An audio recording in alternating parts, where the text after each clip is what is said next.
Bien, muy buenas noches, estimados jóvenes. Vamos a dar inicio a la segunda clase de Derecho Procesal Penal 1. Recordemos que estamos realizando este proceso didáctico pedagógico a través de esta red social YouTube. Así que ya he comunicado a través del Facebook y otras redes sociales de mis correos electrónicos el canal para que lo visiten y puedan estar revisando las clases. Continuamente voy a estar subiendo algún tipo de clases y vamos a ir avanzando en el desarrollo del programa, ¿no? Así que a todos aquellos que aún no se han conectado o no están al tanto de los videos que estoy subiendo, les sugiero de que se incorporen para que no tengamos problemas a la hora de evaluar. En esta oportunidad, en la clase número 2, vamos a dar continuidad a la competencia de los jueces de paz. En la clase número 1 hablamos de la competencia del artículo 56 en los literales A y B. Ahora corresponde hablar la competencia respecto al procedimiento sumario y al juzgamiento por faltas, y espero terminar en esta sesión el literal E de los demás asuntos que determina este código y otras leyes.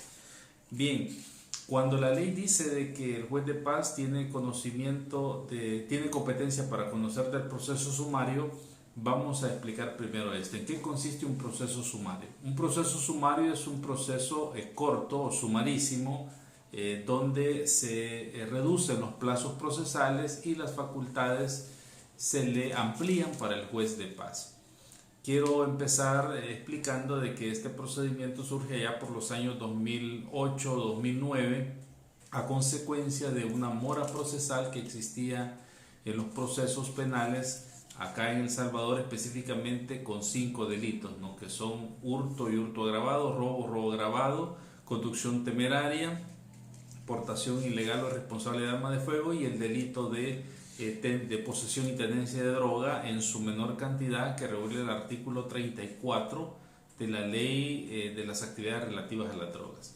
En aquel momento el contexto que se vivía era de mora procesal, de saturación en los diferentes tribunales, en las otras instancias, en instrucción y en sentencia, por la comisión frecuente de estos delitos, ¿no? En ese sentido, en aras de descongestionar el sistema penal, el sistema procesal penal nuestro, y garantizar a la víctima de alguna medida que tuviera acceso a la justicia, pues es que el legislador crea este procedimiento sumario. Su exposición de motivo fue en esa vía, crear este procedimiento sumario para que el juez de paz conociera de las 3 etapas: etapa de primeras diligencias, instructora y etapa de juicio, ¿no? Tal es así que se le incorporan esta facultad al juez de paz en el artículo 56 literal C. Este es un procedimiento especial que efectivamente lo podemos encontrar en los artículos del 450 al 451, ¿no? Se encuentra el procedimiento sumario, del cual vamos a dar una lectura en esta clase para que podamos comprenderlo. Dice el artículo 445, los jueces de paz tendrán competencia para conocer del procedimiento sumario y de los delitos siguientes. Uno de los primeros requisitos para que el juez de paz conozca este procedimiento es que sea cometido en uno de estos delitos: conducción temeraria, hurto y hurto agravado, robo agravado, tenencia, aportación o conducción irresponsable de arma de fuego, o el delito de posesión y tenencia de droga en su mínima cantidad, que establece el artículo 34 de la ley relativa de las actividades relativas a las drogas. En ese sentido, ese sería el primer requisito, que sea uno de estos delitos. El siguiente requisito es que a la persona que se le atribuye la comisión del delito sea detenida en flagrancia.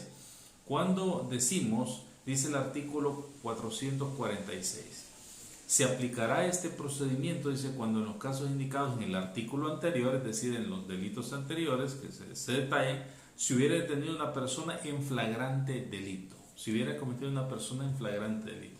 Bueno, la flagrancia ya sabemos que es el momento preciso en el cual una persona está cometiendo un delito o lo acaba de cometer, o nuestra ley, nuestro Código Procesal Penal lo amplía hasta las 24 horas posteriores a la comisión del delito. Quiere decir entonces que si una persona comete un delito este día a las 8 de la mañana y por cualquier motivo la víctima no acude a un puesto policial a poner la denuncia, si no es hasta las 8 de la noche, perfectamente al ubicar a la persona o saber dónde se encuentra, la policía puede proceder a su captura porque estamos dentro del término de la flagrancia, como lo dice la ley. Allá por el artículo 323 y siguientes encontramos algunos requisitos de la flagrancia, ¿no?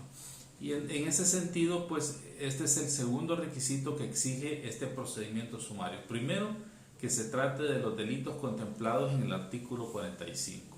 Fuera de esos delitos, el juez de paz no puede iniciar un proceso a través de la vía sumaria bajo su competencia, porque ya el legislador le restringió para qué tipo de delitos puede aplicarse. En segundo orden, debe existir el requisito que la persona sea capturada en flagrancia y que sea una sola persona la que cometa el delito. Con dos personas que lo cometan, pues ya el proceso seguiría por la vía ordinaria, es decir, el proceso normal, el proceso común que ya hemos conocido y discutido en clases cuando analizamos, por ejemplo, la garantía del juicio previo. Entonces, ese es el segundo requisito. Importante resaltar cuando la ley nos dice en qué casos este delito no se puede aplicar. Y dice el 446 ordinal primero, no va a proceder la aplicación de este procedimiento cuando el delito se hubiera cometido mediante la modalidad de criminalidad organizada. Definitivamente, si el objetivo de este proceso es descongestionar el sistema, llevar una pronta y cumplida justicia a las víctimas, dar una respuesta más rápida, que ese derecho de acceso a la justicia tenga, diríamos, una presencia notoria en los procesos, no podríamos contar con que se pueda aplicar a personas que pertenezcan a la criminalidad organizada o a grupos delictivos de los comúnmente denominados maras o pandillas, o directamente a aquellos que cometen delitos de realización compleja, porque ya hay un tratamiento especial, una ley especial que regula este tipo de situaciones y este tipo de imputados también, como es la ley contra el crimen organizado y delitos de realización compleja, y los juzgados de instrucción y de sentencia especializados, así como las cámaras también, que ya tienen su procedimiento especial. En ese sentido, cuando se logra establecer, aunque sea una persona a la que haya sido capturada en flagrancia por cualquiera de estos delitos, pero se le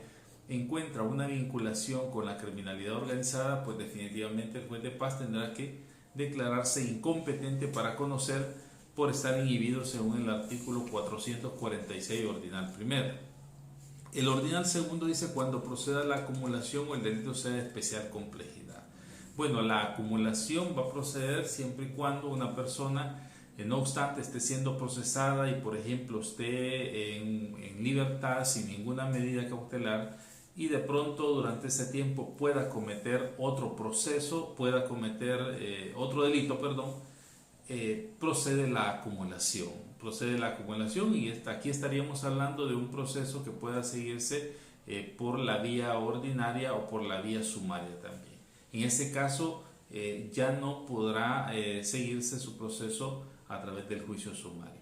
Y cuando se establece que sea de especial complejidad, eso lo determina tanto la representación fiscal en su momento cuando hace su petitorio, ¿no? Y será verificado por el juez de paz al momento de la presentación del requerimiento. En todo caso, la representación fiscal, como garante de la legalidad y la que persigue el delito en nuestro país a través de su política criminal, pues tendrá que tomar, digamos, una postura al momento de presentar su requerimiento y establecer cuándo el delito es de especial complejidad para que se pueda o no seguir por la vía sumaria.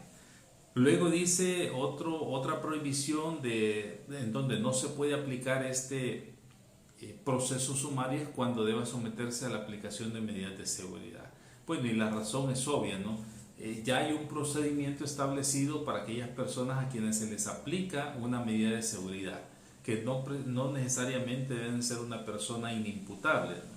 Una persona con ciertas características criminógenas específicas puede también aplicársele un procedimiento de medidas de seguridad. Una persona que pueda padecer algún tipo de enfermedad y que no precisamente en un momento determinado pueda considerarse como con problemas psíquicos mentales, sino que de acuerdo a los dictámenes periciales se puede establecer que la persona necesita la aplicación de un procedimiento de medidas de seguridad, ¿no? Cuando es así, no podrá aplicarse este tipo de procedimiento.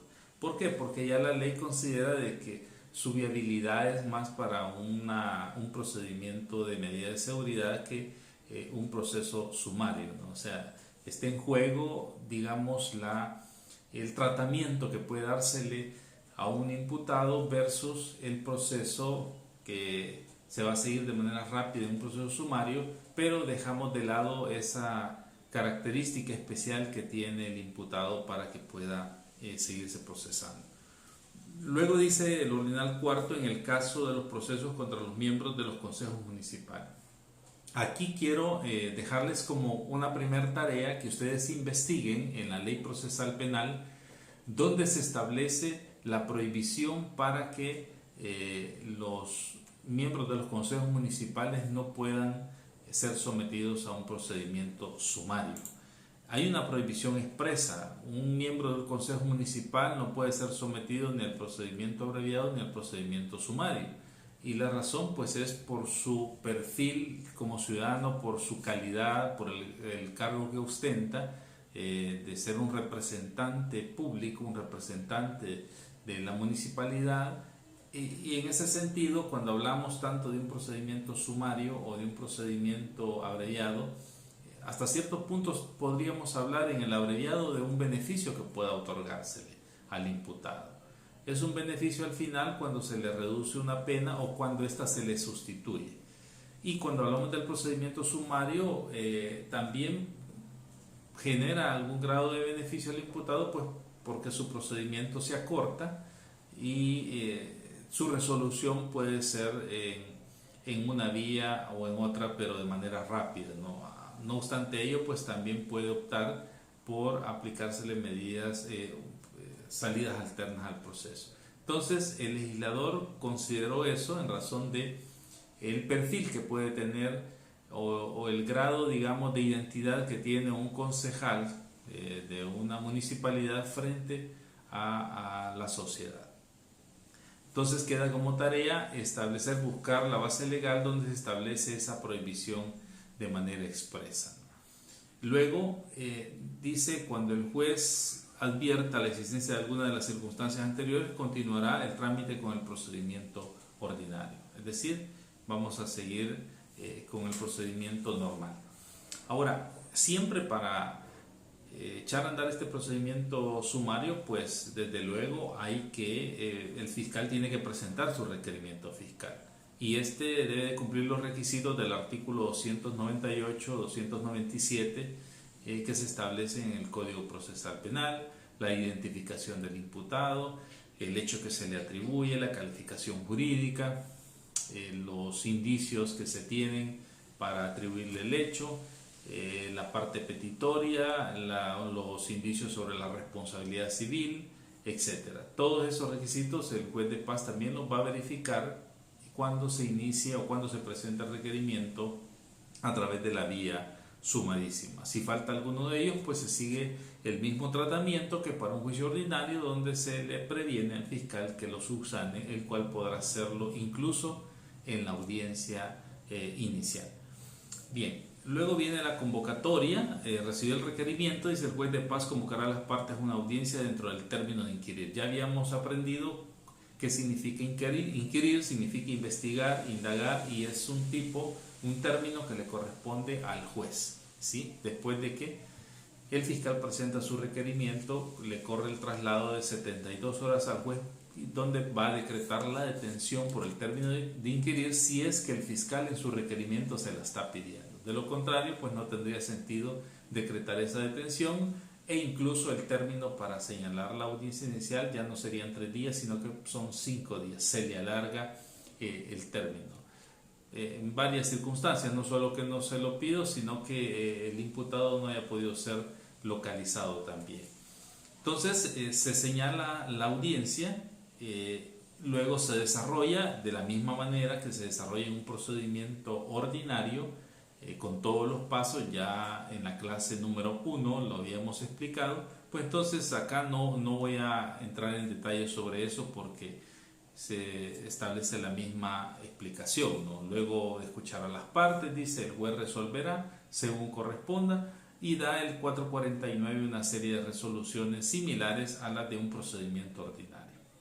Solo para recapitular, de lo que estamos hablando acá es de que el juez de paz va a conocer de las 3 etapas del proceso: primeras diligencias, etapa instructora y vista pública, con todas las formalidades y con todas las solemnidades que cada una de las etapas requiere, y también con todos los objetivos que lleva el desarrollo de cada etapa procesal.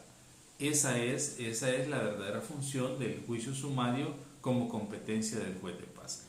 Y en razón de ello viene un dato importante respecto a la investigación sumaria, porque aquí vamos a hablar de principalmente cuánto es el plazo de la investigación sumaria y hacer el análisis si en realidad esto genera algún problema, alguna situación perjudicial para las partes. Por ejemplo, dice el 450, en el plazo que no podrá exceder de 15 días hábiles posteriores a la realización de la audiencia inicial y a petición de las partes, se autorizarán los actos urgentes de comprobación o los que no hayan realizado. Se requerirán los informes, documentos que correspondan. Durante ese plazo, dice, las partes también podrán ofrecer otro tipo de pruebas. Cuando se trata de prueba testimonial, el ofrecimiento de los mismos deberá hacerse entre los 5 días posteriores a la audiencia inicial. Ya sobre los actos urgentes de comprobación, ustedes ya saben qué es eso. Pues en esta etapa, cuando se empieza la investigación sumaria después de la audiencia inicial, dice la ley de que tiene 15 días hábiles las partes para proponer medios probatorios y que sean discutidos para ser luego inmediados en una eventual vista pública. Entonces estamos hablando que aquí en el juicio sumario la etapa de investigación es de 15 días. Más adelante dice que este plazo de 15 días puede ampliarse hasta por 10 días hábiles más, cuando por causas justificadas la investigación no se haya podido comprobar. Pensemos de que sea ampliado 15 días después de la audiencia inicial, más 10 días hábiles, estaríamos hablando de unos 25, 27, 28 días. Sumémosle los 6 días de las primeras diligencias iniciales de investigación.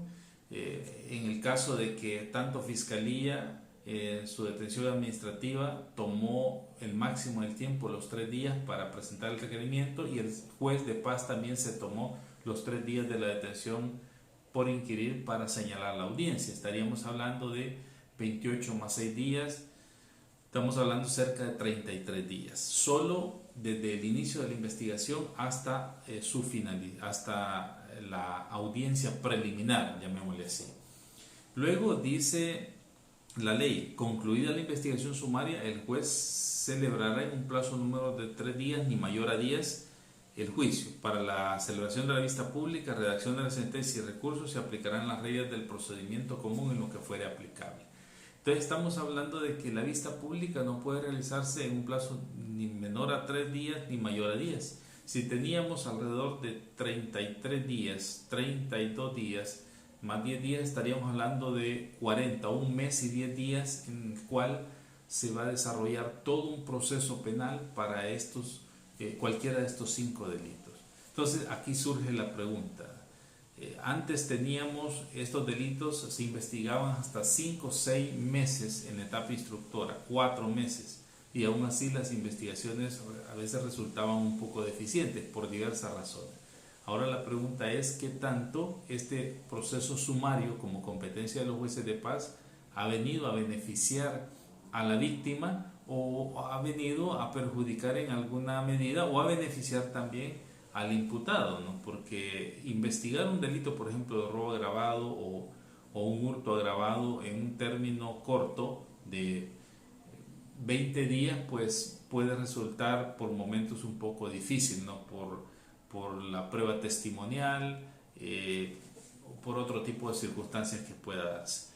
Es más, cuando se va a aportar prueba testimonial, que es, diríamos, como la prueba con la que más se trabaja en nuestros procesos penales, no digo que la prueba científica no, pero siempre pues la prueba testimonial es muy importante.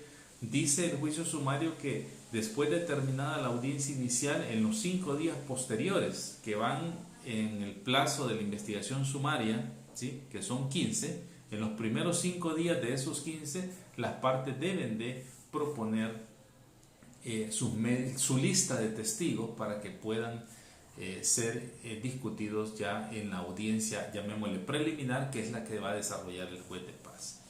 En ese sentido, pues hay una crítica que siempre se ha hecho si en realidad este proceso cumplió con los objetivos o las finalidades para la cual fue creado: dar una pronta y cumplida justicia a las víctimas, generar una celeridad procesal, descongestionar los procesos en otras instancias. En ese sentido, pues podemos ver cómo el proceso penal se acorta y cómo puede resolverse un proceso ya en términos de un mes, 10 días. Entonces, eso es parte de la competencia que tiene el juez de paz en el juicio sumario. Cuando habla del desarrollo de la vista pública, desde luego debemos entender de que ésta se va a desarrollar con todos los requisitos que se celebran las vistas públicas en los procesos ordinarios, con todos los pasos. Ya habíamos hecho una remembranza en la audiencia inicial y esos mismos pasos son los que se realizan en la vista pública, con la única diferencia que acá en esta etapa procesal pues ya hay que juramentar testigos, hay que juramentar peritos, hay que dar una serie de lineamientos para los interrogatorios, va a desfilar la prueba como tal, testimonial, pericial, documental en su momento, y al final el juez tiene que emitir una deliberación. Entonces, es decir, el juez de paz se encarga de las 3 etapas, del desarrollo de las 3 etapas. Hay una observación que se le hace a este proceso también, tal y como está en la ley, que no contempla la realización de una audiencia especial, diríamos, para discutir la prueba, la que equivaldría a la audiencia preliminar. Sin embargo, ya la ley prevé estos vacíos allá por el artículo 123 y siguientes, cuando habla de las audiencias, de las citaciones y las notificaciones, donde se establece que los jueces pueden celebrar audiencias para cubrir cualquier incidente o eventualidad que se presente. Entonces, esta es otra de las competencias del juez de paz. Recapitulando, ¿en qué momento se puede aplicar un procedimiento sumario? Cuando se trate de la comisión de cualquiera de los delitos establecidos en el artículo 445. Segundo, que se trate de la comisión por una persona y que esta persona sea presentada en flagrancia, ¿sí? Y luego ahí están los otros requisitos donde no procede este procedimiento, valga la redundancia.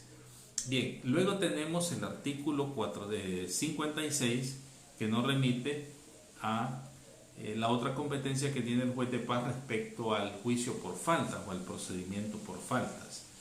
Este procedimiento por faltas se encuentra también en nuestra normativa procesal penal y en un primer momento las faltas se encuentran allá del artículo 373 al 403 del Código Penal. Ahí se encuentran las faltas como tal.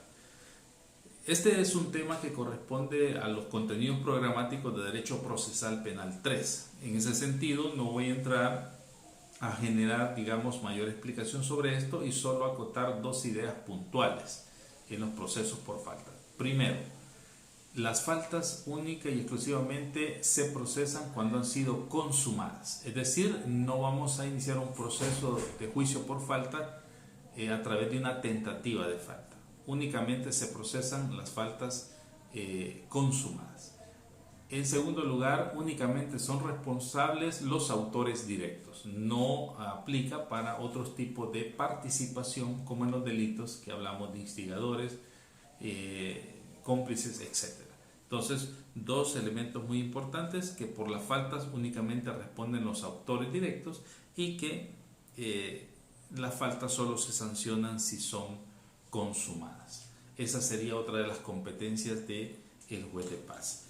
Y finalmente tenemos en el literal E del artículo 56, cuando dice la ley que el juez de paz tendrá competencia de conocer de los demás asuntos que determina este código y otras leyes. De los demás asuntos que determina este código y otras leyes.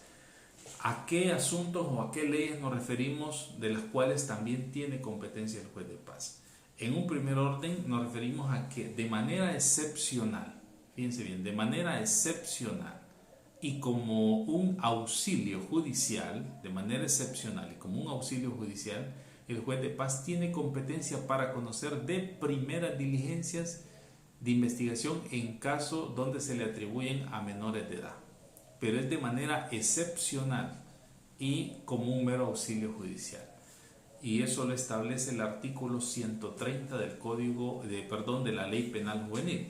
Si vemos la Ley Penal Juvenil, allá en el artículo 130, dice de la siguiente manera, para que ustedes vayan anotando ahí en su cuaderno, dice competencia especial para el procedimiento. Fíjense bien, en los lugares en donde no hubiera dependencias de la Fiscalía General de la República, mientras éstas no se crean, tendrán competencia especial los jueces de primera instancia que conozcan en materia penal y los jueces de paz, en su caso para practicar las primeras diligencias de investigación, en un plazo no mayor a 72 horas, dentro de las cuales deberán enviar al juez de menores competente, quien dará aviso a la Fiscalía General de la República para que continúe la investigación.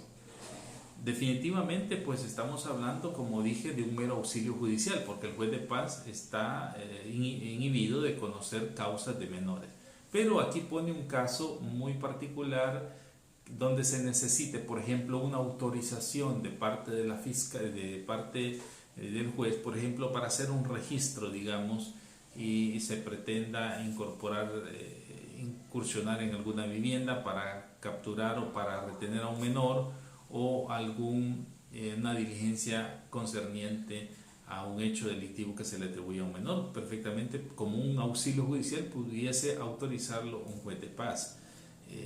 Por ejemplo, estamos hablando, digamos, en Metapam, digamos que no hay una sede fiscal y se necesita la autorización, ni hay un juzgado de menores, pero se necesita la autorización para realizar una diligencia que va a servir, digamos, para poder acomodar o poder sustentar una imputación a un menor de edad. Podría el juez de paz autorizar alguna diligencia, como lo dice el artículo 130, siempre y cuando sea de manera excepcional, y luego la Fiscalía se encarga de realizar este tipo de diligencia. Entonces, esa es una de las primeras a las que se refiere la ley cuando habla de los demás asuntos que determina este código y otras leyes. Se refiere a lo contemplado en la Ley Penal Juvenil, artículo 130 de la Ley Penal Juvenil. En segundo orden, también el juez de paz tiene competencia para conocer de temas relacionados a la ley contra la violencia intrafamiliar. Tiene competencia para conocer de procesos relacionados a la ley contra la violencia intrafamiliar. Y perfectamente esto lo podemos encontrar si vemos la ley contra la violencia intrafamiliar en el artículo 5 de la misma, cuando dice: para el cumplimiento de la presente ley intervendrán los tribunales de familia y de paz, el Ministerio Público, el Ministerio de Gobernación, el Instituto Salvadoreño para el Desarrollo de la Mujer y las instituciones gubernamentales que vienen por la familia, las mujeres, los niños, las niñas, adolescentes y las personas con discapacidad y las personas adultas mayores. Entonces, el artículo 5 le está dando facultad al juez de paz para que pueda conocer en este proceso también. Si vemos el artículo 7, en el artículo 7 de la misma ley se encuentran las medidas cautelares que se pueden aplicar en este procedimiento. Dice: para prevenir, sancionar y erradicar las diferentes formas de violencia intrafamiliar se establecen las siguientes medidas. Y ahí podemos establecer o leer algunas de ellas. Me voy a quedar hasta acá con este tema. Luego en la tercera clase pues vamos a continuar desde acá de la competencia que tiene el juez de paz para conocer sobre casos de violencia intrafamiliar. Recuerden, he dejado una pregunta de investigación donde se establece en nuestro marco jurídico procesal penal la prohibición para que a los concejales no se les pueda aplicar el procedimiento abreviado ni el procedimiento sumario. Bueno, es todo por el momento y pasen buenas noches.